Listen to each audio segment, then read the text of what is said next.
So there's been a lot of debate, I think, to put it mildly, about Cara O'Kane's article in the Irish News this week that Croke Park are set to clamp down and bring sanctions against those involved in providing any form of competition for players under the age of 12. The association has reminded counties that there is no facility under association rule for any competitive aspect within these games.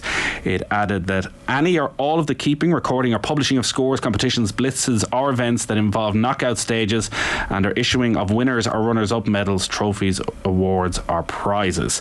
To talk about this, I'm joined on the line by Dr. Kate Kirby, who is Head of Psychology at the Sport Ireland Institute and the Irish Olympic Team. Kate is also the psychology representative on the Gaelic Games National Sports Science Working Group, and also Pat Daly, the GEA Director of Organisational Culture, Planning and Development, and the former GEA Director of Games Development and Research, and very much a driving force in the implementation of Go Games. Kate, Pat, thanks a lot for joining us. Hi, Nathan. Pat, just to get us started, because a lot of this surrounds Go Games and what that is all about. Can you talk to us about how Go Games came about, how it was implemented, and maybe any of the issues you came up against at the time when you were trying to bring Go Games in? Yeah, it goes back about 20 years, Nathan, longer, when a lot of people were suggesting we weren't doing enough to include as many people as possible. And that primarily came down to the format or style of competitions that we had for young players, which were a mirror reflection of what you saw at adult level. They tended to be championships, and the best players were selected for those competitions and the rest were more or less forgotten. So in around 2004, we introduced the Go Games. On the back of significant research that was conducted by Noel McCaffrey, father of Jack, and former Dublin footballer, Professor Niall Moyne and DCU, and lots of others. And we were satisfied that the time had come to get a model up and running that was grounded in player development. We had a player development pathway, but it's a bit of a contradiction in terms to have a player development pathway at child level with the focus on winning, because that leads to exclusion, and where you have exclusion, you cannot necessarily talk about development. So the emphasis was under 8, 10 and 12 at that stage when they were originally introduced. That was subsequently changed under 7, 9, 11. But the emphasis very much was on every kid getting a go for the entire game. The big attraction for kids in any sport and in every game is that they get to play the game. There's no attraction in sitting down and being a substitute. And I suppose I would have seen it at first hand with my own kids when they were growing up. Would have gone to games in Meath and living in Rathortweem, and the population was growing here at the time. And we might have had 10 or 15 subs at games who got no game. And it was totally counterproductive and totally at variance with what we needed to be doing as an organisation. So that's the background to it, including ensuring kids are participating in the game and the person is at the centre of the development process. In other words, we go from a person to a participant to a player to a performer, and we're developing the person right through. So this missive that went out from the GEA this week, as we say, clamping down on providing any form of competition for players under the age of 12, what are they referring to? I think the competition is a misnomer, Nathan, and that's where the problem is really. Because when kids play in the schoolyard, when they play in the backyard, wherever kids play, there is competition. Everything is competitive. The critical issue here is it developmental. And if the results count and if the thing is premised on winning, the chances are it won't be nearly as developmental as it should be. And that is the issue here. And I think it's basically, a lot of it comes down to semantics. And we're talking about providing kids with developmental opportunities that are competitive, but where the result doesn't matter. That's the essence of what we're talking about. Kate, what about the argument that every child is different that goes down to a GEA club, and some players go down there for the crack, they want to spend time with their friends, they couldn't really care less about what the result is at the end of the week, they just want to have a good time. But there are other kids who are desperate to win, who want to push themselves, who want to develop their skills quickly, who have great ambitions of what they could do in the game. And are they being met in a world where there is no official winner and loser at the end of the day?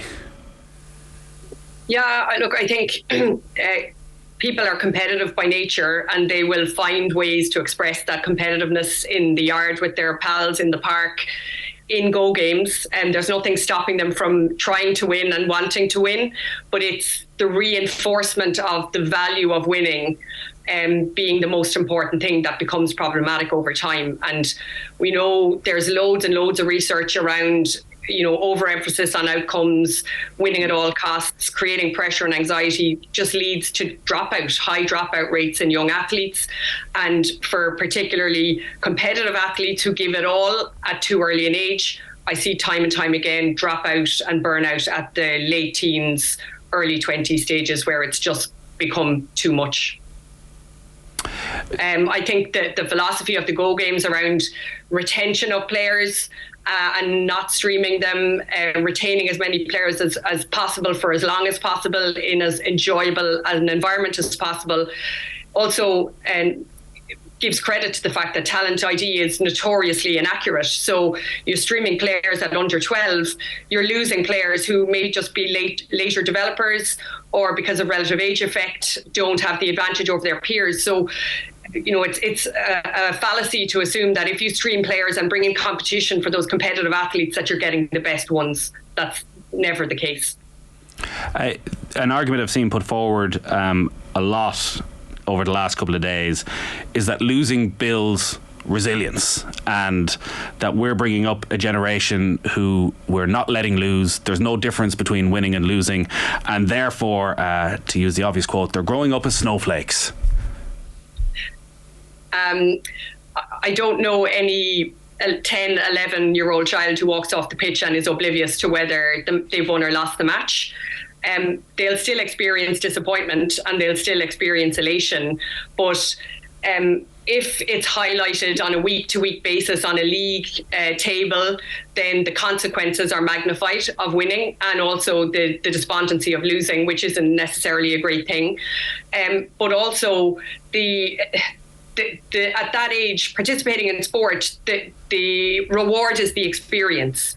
It should be the fun, the enjoyment, the time spent with your friends, the development of skills.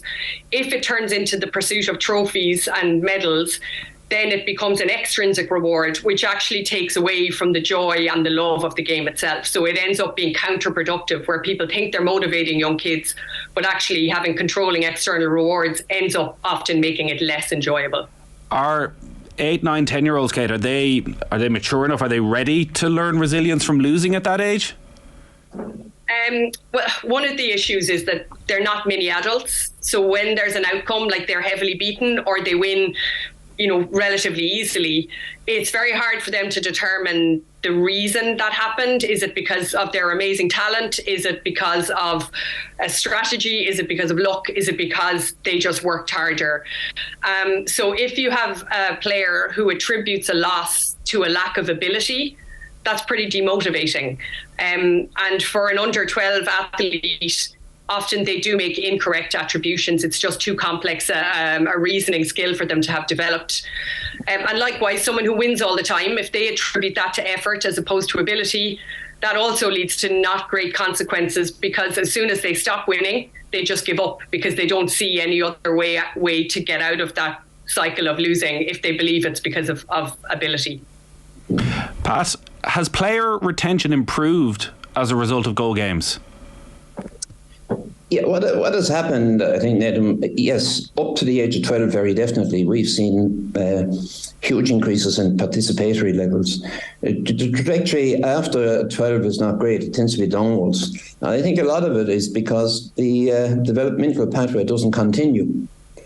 Now, it's something that hasn't been referenced over the last week. I haven't seen it referenced. Dara Sheridan, who's now head of high performance with the IRFU, as I understand it, and he worked in Australia, in New Zealand under that title as well. A number of years ago, he was completing a PhD research with Stirling University, and we had a look at what we call super games, which would be the youth version of Go games. And the fundamental principle there was kids would go to a centre, they would get a wristband, yellow, red, green and blue, and then they would rotate through 4 pitches and they would get an opportunity to play in 4 games. And Dara said to me at the time, the response from parents wasn't terribly positive, from coaches was extremely negative. And I said, what's the response from the kids? They love them. They love the idea of super games. Just going to play in a semi-formal setup where they got the opportunity to participate in 4 games. And we tried to structure it 12, 13, 14, 15, 16, 17. So we got 2-year age cohorts, starting with 7 through to 17, that we had a pathway for people who wanted to play. Super Games, it was hugely successful when it was tried by Charlie Harrison down at the Connacht Centre of Excellence before COVID kicked in, and it hasn't picked up momentum since. But I think we need to look at the child-youth interface. You come into our system at 7, this is what we do, and this is the type of person we talk about producing at 17 on the back of this approach to introducing them to Gaelic games. We don't have a developmental pathway. We just have an ultra-competitive pathway. That's all. If you don't fit in, too bad, you fall out. And would Super Games go alongside that? Would you still have the competitive pathway from under 13 up, but for those players who actually just want to come along and almost have a version of five-a-side soccer where you can pitch up of an evening and have a bit of crack with your mates, but you don't need to make the long-term commitment to, as it is now, training probably 3 times a week? Is that the form that Super Games would take on, or would it be a continuation of Go Games where actually every player is in Super Games? No, well, the idea is that the system you kind of applied online, you went to the centre knew how many kids they were going to be accommodating, and they could assign them to the pitches. But the principle was, you got a game, you rotated through four pitches. You didn't necessarily know who was going to be on the field with you, so you could be with kids from other clubs, not necessarily your own kids. In the Go Game scenario, you are going to be with the kids from your own club. That's how that's configured for lots of other reasons. But at Super Games level, the idea is you went to a centre. You go to a Super Game centre, and then the pitches are set up, and you get assigned to a pitch depending on your blue, red, green, or whatever colour. And you play and you participate in 4 games. So as I say, the response from parents wasn't hugely enthusiastic, coaches very negative, and kids extremely positive. And why was the response from parents? Did you do any research into why the parents weren't keen? I think some parents, not all parents, it's unfair to generalise, Nathan, but some parents kind of vicariously live their lives through their kids, and if the kids are not winning and if they're not on the best team, that tends to be a disappointment for them. And I think that was the source of disappointment, plus the fact that they're used to the competitive culture. You're playing with a team against an opposing team. So this was different to that. So it's different to get buy-in for something like that. But if you want to talk about player development, I think you have to look at it in its broadest context, and you have to provide pathways of that nature. And people can say they're uncompetitive, they're non-competitive. You're providing opportunities for participants to play, and that's what they want. And they won't necessarily get enough of those through the competitive scenario. And we found 1 million kids have participated in Cool Camp since 2006, another huge success. Trying to cater for those numbers when you move on to 14 and 15. And the bigger clubs automatically will have the dispensive clubs. I've seen it in Rathope myself. Kids fall by the wayside because the opportunities are not there for them to play in the competitive scenario. We've been talking about this quite a lot over the last couple of days, and I said it's getting a huge response throughout the day, and even again this evening on text. This morning on OTB AM, Ger and Shane were joined by GEA development coach Pádraig MacDonald and also the Irish Times columnist Jen Hogan. Here's just a snippet of that conversation from this morning's chat about the cause and the solution, I guess, of a lot of these problems, which are the parents and the coaches. This argument has been framed completely wrong. It's a gross misunderstanding of the whole point. Of course, games are competitive. Like, who is it that there's 2 flies? Anthony Nash is like, 2 flies going up. I'm competitive about it. Everybody's competitive about it. The kids are all competitive about it. They know when they win or lose the games, and they're keeping score themselves. But the whole point is that what you're trying to do is to get the most people play the most amount of sport for as long as possible. Not to have like a winning culture at the under-10s who are killing. God, they're like absolute killers, and screw you, next club over, Shelbyville, you're a bunch of losers. And also, if you're not in the first team, screw you, you're not getting any game time. There are kids who are going to training and then who go to matches and don't play any minutes in the game because dickhead coach wants to win and take home we crushed the opposition. Yeah, well, that's a separate problem, isn't it? No, it's not a separate problem. It's the actual specific problem that they're addressing. Well, that's the whole point. That's the whole point of the Go Games, is that you don't have the competition, you don't keep a track record and stats and data because you can't trust coaches. You can't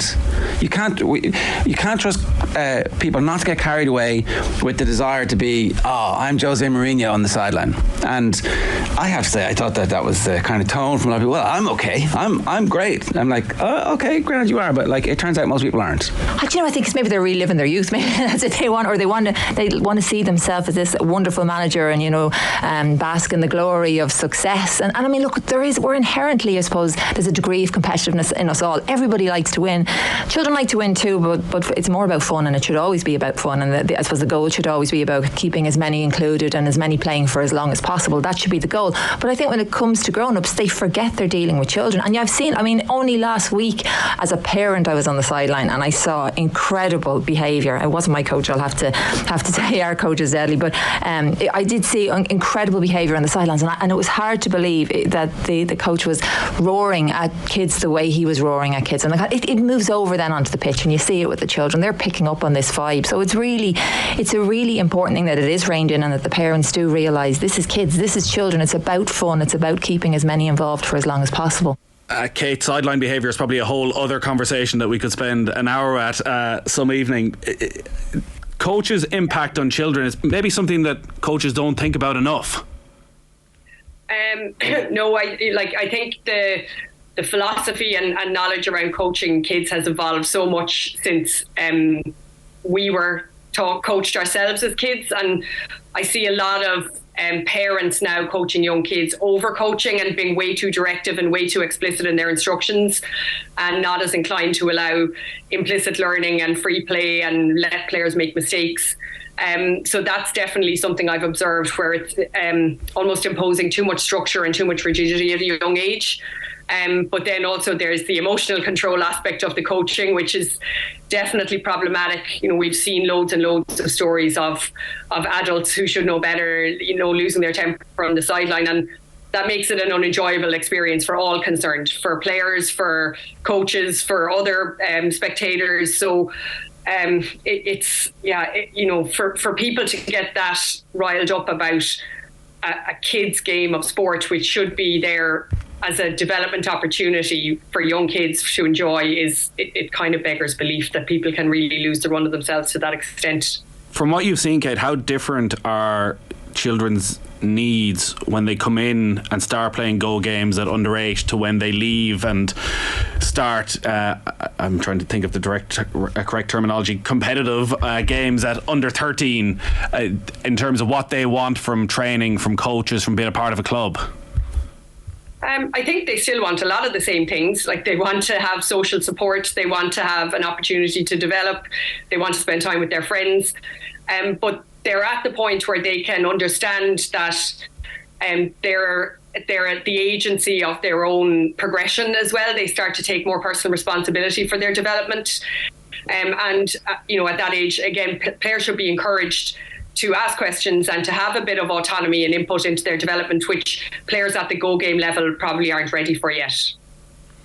Pat, I do feel that if you were to get 100 kids and you were to throw them out in the pitch and you said there's a trophy and there's 10 medals for a winning team, they'd probably just sort it out themselves and pick 10 teams and everybody'd have a good game and there'd be no worrying about who played or anything like that.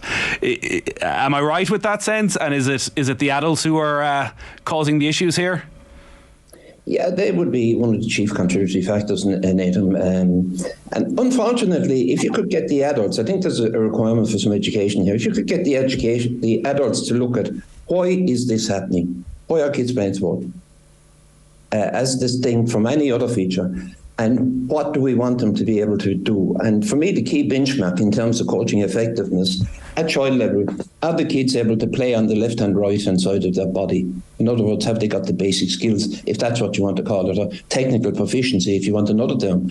Have they got technical proficiency? And if they have, and it's not a free spin for coaches, if they have to develop technical proficiency and do it through the medium of the game. Mickey Whelan has done a PhD study, and Mickey has a famous saying. He says, do you play the piano? Yes. You want to become good at playing the piano? I do. We'll play the piano. Do you play the game? Do you want to become good at play the game? Well, play the game. And I think the challenge for effective coaches then is to ensure kids get the opportunity to play the game with the emphasis on developing bilateral coordination, not the ability to perform on their left and right hand side. And that's the challenge for us as educators, to ensure coaches can do that they want to do it, and that ultimately kids are beneficiaries of that type of coaching. So that's just the coach education piece?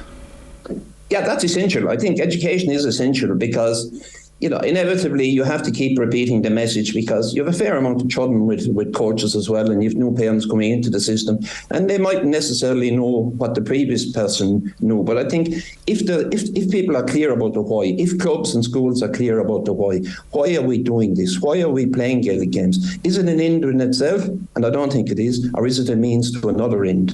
A bigger end. And I think in a community context, in terms of the development of people biologically, psychologically, sociologically, I think that's what the raison d'etre underpinning the whole system is. And we tend to get sucked into short-term winning, losing, and that kind of thing, to the detriment of the overall scenario.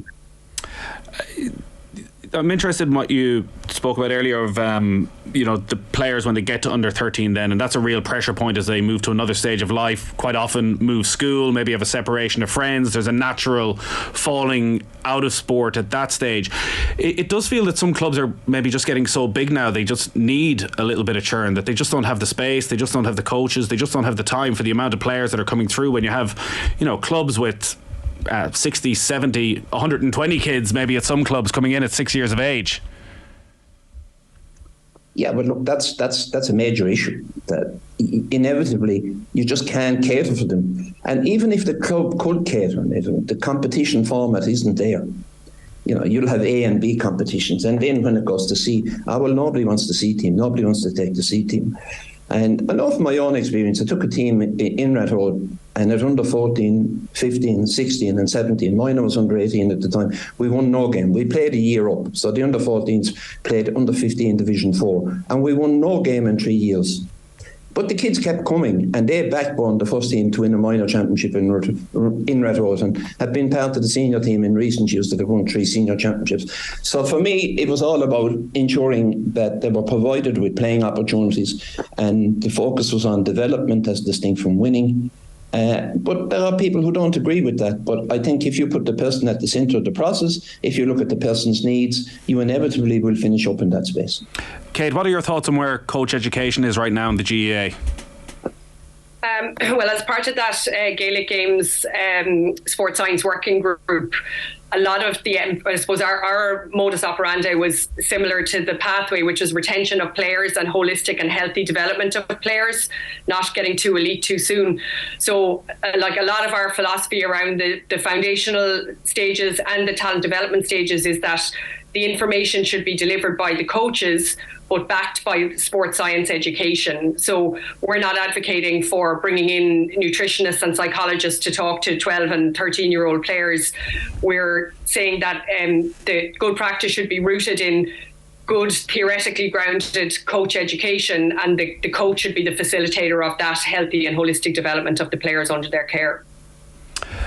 Pat, what do you think is next then in terms of whether it's Super Games, if there was a resistance to Go Games, and by the sounds of it there's quite a bit of resistance to that, what next steps are in place to try and maintain and keep players in GAA after the age of 12, 13?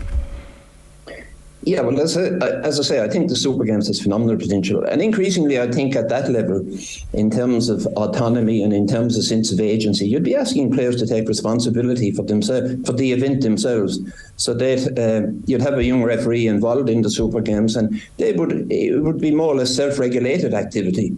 And if you have a value set, and if you want players to espouse that, I think it will be possible to enshrine it in something like the Go game, in the Super Games. It's going to be so much harder in a competitive culture, because people generally do what has always been done in that culture. And if you get, as was said earlier on this morning, if you get shouting and roaring and screeching as part of the culture, inevitably that will continue. But I have still, I've been around a long time, and I've yet to see anybody perform better because somebody shouted at them. My understanding is there's no issue here, Pat, with blitzes continuing, that blitzes can still happen. There's just no final at the end of it. So you can have a round-robin series of game between any amount of clubs. Yeah, that's absolutely, Nathan. We're talking about providing as many opportunities as kids as possible to play, but just forget about the winning and whatever is associated with that, and medals, cups, and all that side of things. Put the person at the centre of the process and ensure their development is foremost. And coaches should be prepared to benchmark themselves on how many kids started, how many did we finish with, what happened in the meantime, and how many of them developed bilateral coordination, as distinct from did we win the championship. Because that's the ultimate measure of effectiveness. They are the ultimate criteria around proper development, as distinct from we won the championship. So what? You won the championship. What does that tell us? I remember being in Wexford a few years ago and at a club, and they said we were tremendous setup and we won A, B, and so on, 14, 16 minor. And I said, are all those kids over there getting games? No. I said, not sure it's that wonderful. So, if you're excluding a lot of kids, that should be what you're benchmarking yourself on. Because, as Kay said, ultimately at 12, 13, 14, nobody knows who are the kids that are going to make it to the top. It's just not that simple. Recruiting kids at that age, the kids who ultimately make it at adult level. John Considine did a fair amount of research in UCC a number of years ago, and he said the correlation between minor and All-Ireland success, senior All-Ireland success, was practically zero, and that's when minor was under 18. So there was, and we also saw it with the Tony Forrestal, which was the under-14 inter-county competition that is organised in Waterford at the end of August every year for the past 30 years. No team that ever won Tony Forrestal ever won minor 3 or 4 years later. Wow. So again, very poor correlation between winning at that level and subsequent success. So I think, all of the statistics are there that, as people in the past used to say, have you read Legacy, the All Blacks book, and starts with better people make better All Blacks. And I think ultimately and finally that is the key criterion. Better people make better performance, whether it's in New Zealand or New York or wherever. That's the bottom line as I see it. It does seem, Kate, that this mail from Croke Park that was sent around to all the clubs, it's just trying to remove temptation from coaches, that for players, for 9, 10, 11-year-old kids, it doesn't make a difference to them massively as to whether they lose their Go Games match where officially the score isn't counted, or whether they lose a official game where the score is counted. But that the temptation to make sure that your better players play for longer, that the guy who's coming along to training but maybe is a bit behind in development, that they get the same amount of game time, that's actually at the root of all this. Absolutely. Yeah, I think there's been a lot of misconception around this directive that people should just not tackle or not go hard or not try and win or not try and score it. That's nonsense. Everyone who steps on the pitch has or pretty much everyone has a will to win and a desire to win, but it's not making winning the be all and end all around this. And when there's a trophy and a knockout, and that makes the driver of all decisions and behaviours the pursuit of winning, and when that's removed from the equation, then people tend to make better decisions around equality of game time and rotating players and behaving themselves better on the sideline. Pat, just before we go, where do schools fit into this? Where's Come on the Munskell and all this? That's an interesting question, Nathan. I started out as a teacher, and when I went to St. Pat's College, one of the things we were exposed to was a child-centred approach to education and development. And it's very much to the fore in terms of teacher education. And one would like to think that it would be a predominant feature of what's happening in that space as well. But ultimately, that's a matter for Come on the Munskell. there has been a traditional competitive ethos there of school versus school, and that has been to the fore. But I know a significant amount of progress has been made at that level in terms of integrating the Go Games ethos into the system. But at a time when young people were never under greater pressure, I would appeal to teachers, I would appeal to the coming of month schools to look at the big picture and look at what can be done in a developmental context as distinct from what school wins the competition or whatever. All right, great stuff. We're getting a big response to this. We'll get through some of the text messages in just a few minutes. But thanks a lot for joining us, Dr. Kate Kirby and Pat Daly as well. Good to talk to you. Thanks, Nathan.